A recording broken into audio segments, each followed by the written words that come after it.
Dostlar, bu videoda sizlərə Dropλist barəsində məlumat verəcəm. Dropλist Excel-də işimizi rahatlaşdıran vasitələrdən biridir.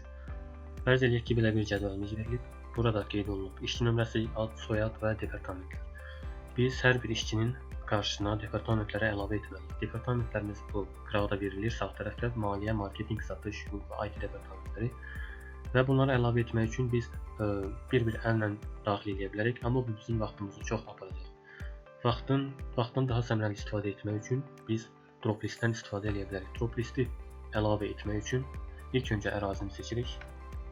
Daha sonra isə data bölməsindən data tools hissəsinə, oradan isə data validation bölməsini seçirik. Və burada allow hissəsindən listimizi seçirik. Source hissəsinə isə bizə lazım olan departamentləri daxil edirik. Və OK-yə klikləyirik. Gördüyünüz kimi burada sağ tərəfdə ox işarəsi yaranır və burada list yaranır bizdə.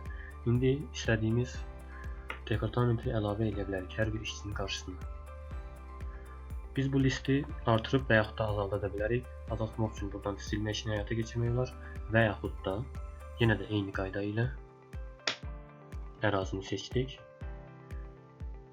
və yenə də gəlirik bura data validation hissəsində. Buradan source hissəsində məsələn K5-dirsə bunu K4 edə bilərik. Yəni IT departamentini çıxara bilərik listdən. Gördüyünüz kimi IT departamenti listdən çıxarılmış oldu.